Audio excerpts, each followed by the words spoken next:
हरे कृष्णा। शील प्रभुपाद की जय। हमने चेतन चरितामृत 79 नंबर श्लोक तक किया था। आदि लीला और तीसरा अध्याय तो 80 नंबर श्लोक से शुरू होगा। मंगलाचरण क्यों नहीं कर रही हूँ मैं, क्योंकि मैं 4-5 बार वीडियो रिकॉर्ड कर चुकी हूँ।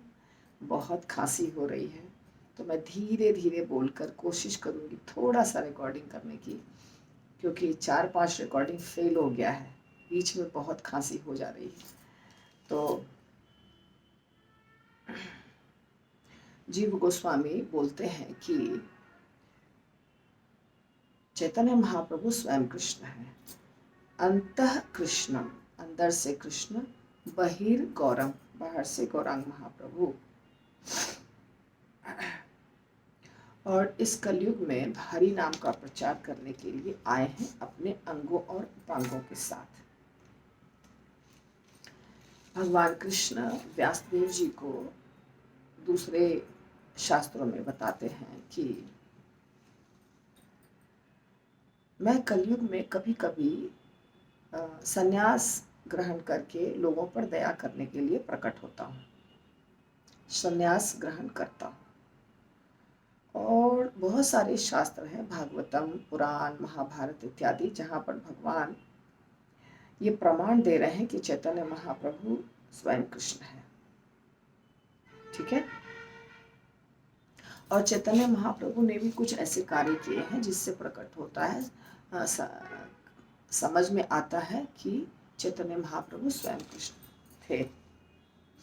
उनके कार्यों से, रूपों से, चरित्र से, असामान्य शक्ति से पुष्टि होती है कि वे स्वयं कृष्ण थे।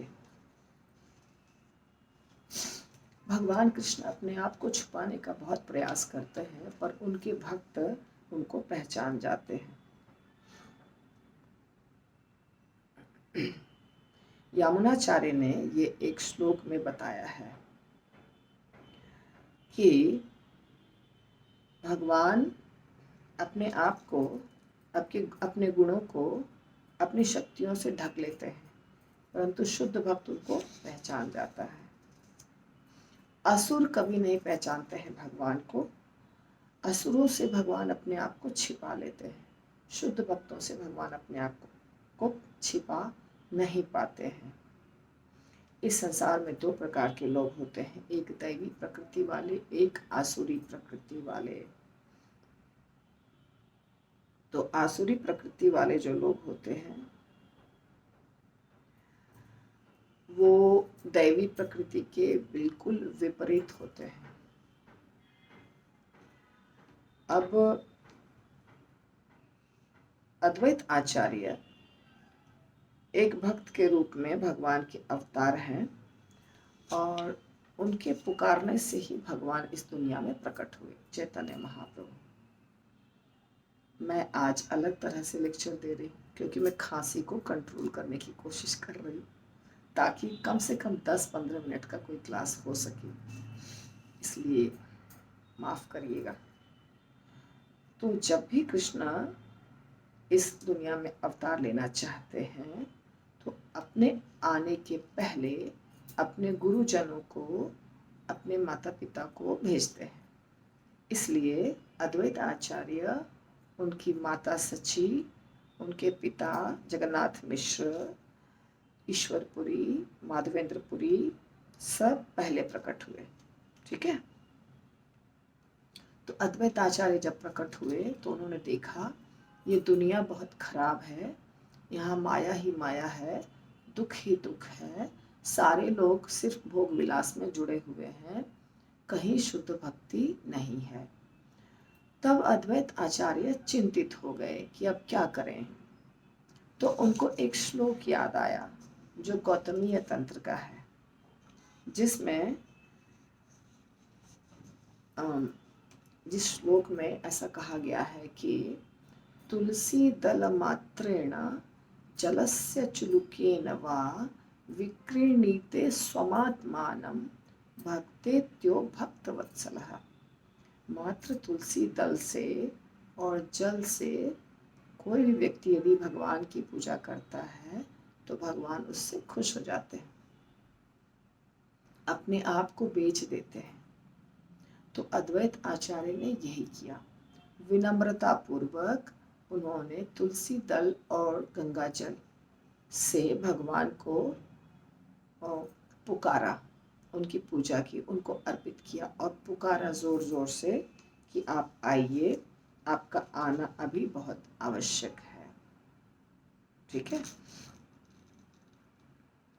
क्योंकि ये जो श्लोक था इसके ऊपर पूर्ण विश्वास था अद्वैत आचार्य को।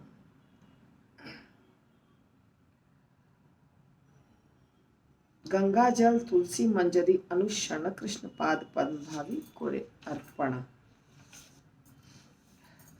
जोर जोर से श्री कृष्ण से विनती की और इस तरह कृष्ण को अवतरित होने के लिए बाध्य कर दिया। अतएव श्री चैतन्य महाप्रभु के अवतार का मुख्य कारण है अद्वैताचार्य की विनती। धर्म के रक्षक भगवान अपने भक्त की इच्छा से प्रकट होते हैं। हे प्रभु, आप अपने भक्तों की दृष्टि में तथा श्रुति में सदैव वास करते हैं। आप उनके कमल सदृश हृदयों में भी वास करते हैं जो भक्ति के द्वारा निर्मल हो चुके हैं। हे उरुगाय, आप अपने भक्तों को उस नित्य रूप में जो उन्हें प्रिय प्रकट होने पर होकर उन पर विशेष अनुग्रह करते हैं। ये श्रीमद् भागवतम का श्लोक है। इसलिए भगवान अद्वैत आचार्य के विनती को ठुकरा नहीं सकते थे। इस श्लोक का भावार्थ यह है कि भगवान अपने शुद्ध भक्तों की इच्छा से अपने असंख्य नित्य रूपों में प्रकट होते हैं। देखिए, जब भगवान ने रासलीला की तो भगवान ने अपने आप को कितने रूपों में विस्तारित किया? जितनी गोपियां थी, ठीक है ना, क्योंकि हर गोपी को लगे कि भगवान मेरे साथ है, कृष्ण मेरे साथ है, तो उनकी खुशी के लिए उन्होंने अपने आप को लाखों रूपों में विस्तारित किया। जब द्वारका में रानियां 16,108 थी तो भगवान ने अपने आप को 16,108 भागों में विस्तारित किया। चैतन्य महाप्रभु जब जगन्नाथपुरी में कीर्तन करते थे जगन्नाथ भगवान के रथ के सामने, तो 7 ग्रुप बना करके 7 ग्रुपों में चैतन्य महाप्रभु रहते थे। हर ग्रुप को लगता था चैतन्य महाप्रभु मेरे पास है, पर चैतन्य महाप्रभु 7 बन जाते थे, एक नहीं 7 चैतन्य महाप्रभु, क्योंकि 7 ग्रुप लगातार कीर्तन करता था और 7 ग्रुप लगातार कृष्ण को, चैतन्य महाप्रभु को अपने साथ ही पाता था, अपने साथ ही देखता था। तो भगवान भक्तों की खुशी के लिए अपने आप को अवतरित करते हैं जब जहाँ जरूरत पड़ती है। तो इस प्रकार ये आपका तीसरा अध्याय समाप्त हुआ। मैंने अच्छे से नहीं किया, पर फिर भी इससे ज़्यादा संभव नहीं है आज। तो श्री चैतन्य महाप्रभु की कृपा से एक मूर्ख बालक भी शास्त्र की दृष्टि के अनुसार ब्रज लीलाओं के भोक्ता भगवान कृष्ण के वास्तविक स्वभाव का वर्णन कर सकता है। यदि चैतन्य महाप्रभु की कृपा हो तो मूर्ख भी कृष्ण का वर्णन कर सकता है। समझ में आया? हर व्यक्ति को गौरनीता ही अपने घर में रखना चाहिए, उनकी आराधना करनी चाहिए, उनकी पूजा करनी चाहिए। और हम जब नाम जप करते हैं तो जय श्री कृष्ण चैतन्य प्रभु नित्यानंद ये जो बोलते हैं, इसका भी कारण यही है। चैतन्य महाप्रभु दयालु हैं, बहुत दयालु हैं, और वे हमारे गलतियों को माफ़ कर देते हैं। कृष्ण से हमारा संबंध जोड़ने में बहुत बहुत बड़ा उनका योगदान है। उनकी कृपा से ही हम कृष्ण के बारे में थोड़ा बहुत जानते हैं या थोड़ा बहुत बोल पाते हैं।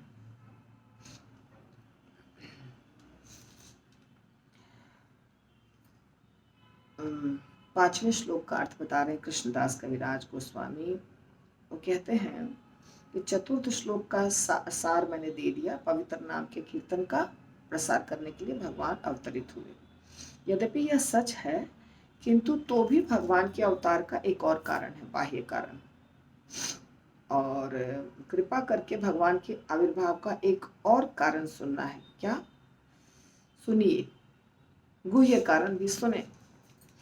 शास्त्र यही घोषणा करते हैं कि भगवान कृष्ण पृथ्वी का भार उतारने के लिए प्रकट हुए थे। किंतु भार उतारना भगवान का कार्य नहीं है। एकदम परफेक्ट सत्य। भगवान कृष्ण भार उतारने के लिए नहीं आते हैं। देखिए, मैं अपनी कमेंट्री नहीं दे रही हूँ। कृष्णदास कविराज गोस्वामी, उनके सामने हम क्या चीज़ है। पर जब मैं शास्त्रों को सुनती हूँ, श्लोकों को, प्रभुपाद के परपोट को, तो मेरा मन इतना खुश हो जाता है कि मैं बोल देती हूँ कि बिल्कुल सही है। सही तो होगा ही, क्योंकि भगवान बोल रहे हैं या तुम आचार्य बोल रहे हैं, तो सही तो होगा ही। तो आनंद से मैं बोल देती हूँ। तो यहाँ पे कह रहे हैं कृष्णदास कविराज गोस्वामी कि भार उतारना उनका कार्य नहीं है। एकदम सही, मैंने बोला ना, एकदम सही, परफेक्ट। क्योंकि ये सब ने कहा है, ऐसा नहीं कि सिर्फ कृष्णदास कविराज गोस्वामी ने कहा। सब जगह, सारे शास्त्रों में इसका वर्णन है। भार उतारना कार्य नहीं है। भार उतारना कार्य है विष्णु भगवान का, कृष्ण का भगवान का कार्य नहीं है। पालन करता भगवान विष्णु ही ब्रह्मांड की रक्षा करते हैं। किंतु संसार का भार उतारने का काल एवं कृष्ण के अवतार का काल एक हो गया। ठीक है ना। जिस समय भार उतारना था, भार उतारने के लिए बुलाया उनको ब्रह्मा जी ने, और उसी समय भगवान कृष्ण को भी आने का समय था। अर्थात विष्णु का कार्य था भार उतारना, वो भी समय हो गया। और भगवान कृष्ण जो गोलोक धाम में है, उनको भी आने का समय हो गया। दोनों एक हो गया। तो जब भगवान कृष्ण को आना है और कृष्ण भगवान आ रहे हैं, तो उनके साथ तो सारे अवतार अपने आप आ जाएंगे। क्योंकि जैसे आपके पास अगर एक 2000 का नोट है, तो 10 रुपये का अलग से, 100 रुपया का अलग से, 1000 रुपया का अलग से आने की ज़रूरत नहीं है। वो 2000 में 10, 5, 100 सारे नोट उसके अंदर हैं। सारे नोटों का कार्य वो 2000 वाला कर देगा। ठीक है, ये उदाहरण प्रभुपाद ने दिया, मैंने नहीं दिया है। प्रभुपाद ने 100 रुपये का नोट दिया है। तो सच बात है, जब भगवान कृष्ण स्वयं आ रहे हैं, तो अलग से विष्णु, अलग से कोई और अवतार को आने की आवश्यकता नहीं है। सारे अवतारों के स्रोत आ रहे हैं, तो सब आ गए। तो भगवान नारायण 4 मूल अंश, उनके 4 मूल अंश हैं। कौन कौन? वासुदेव, संकर्षण, प्रद्युम्न और अनिरुद्ध। मत्स्य, अन्य लीला अवतार, युगावतार, मनवंतर अवतार, अन्य जितने भी अवतार हो सकते हैं, वे सारे के सारे कृष्ण रूप में अवतरित होते हैं। इस प्रकार पूर्ण भगवान साक्षात श्री कृष्ण प्रकट होते हैं। साक्षात भगवान कृष्ण अगर प्रकट होते हैं, तो मनवंतर अवतार हो या गुणावतार हो या लीला अवतार हो, कोई भी अवतार हो, सब उनसे निकल सकते हैं। इसलिए देखिए, एक बात मैं बताती हूँ सबको, आपको ही बता रही हूँ। जब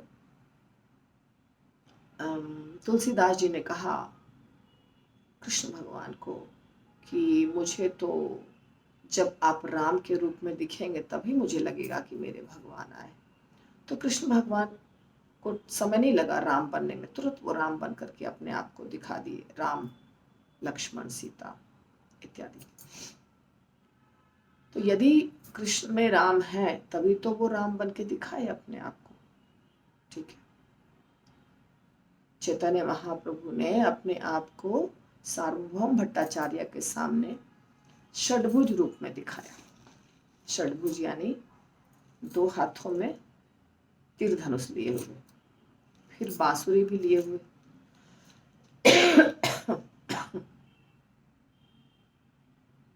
और कमंडल और दंड भी लिए हुए। चैतन्य महाप्रभु सन्यासी हैं, तो वो कमंडल और दंड, कृष्ण बांसुरी, और रामचंद्र जी तीर धनुष, सब एक ही है। तो भगवान चैतन्य महाप्रभु ने उनको दिखाया ऐसा रूप।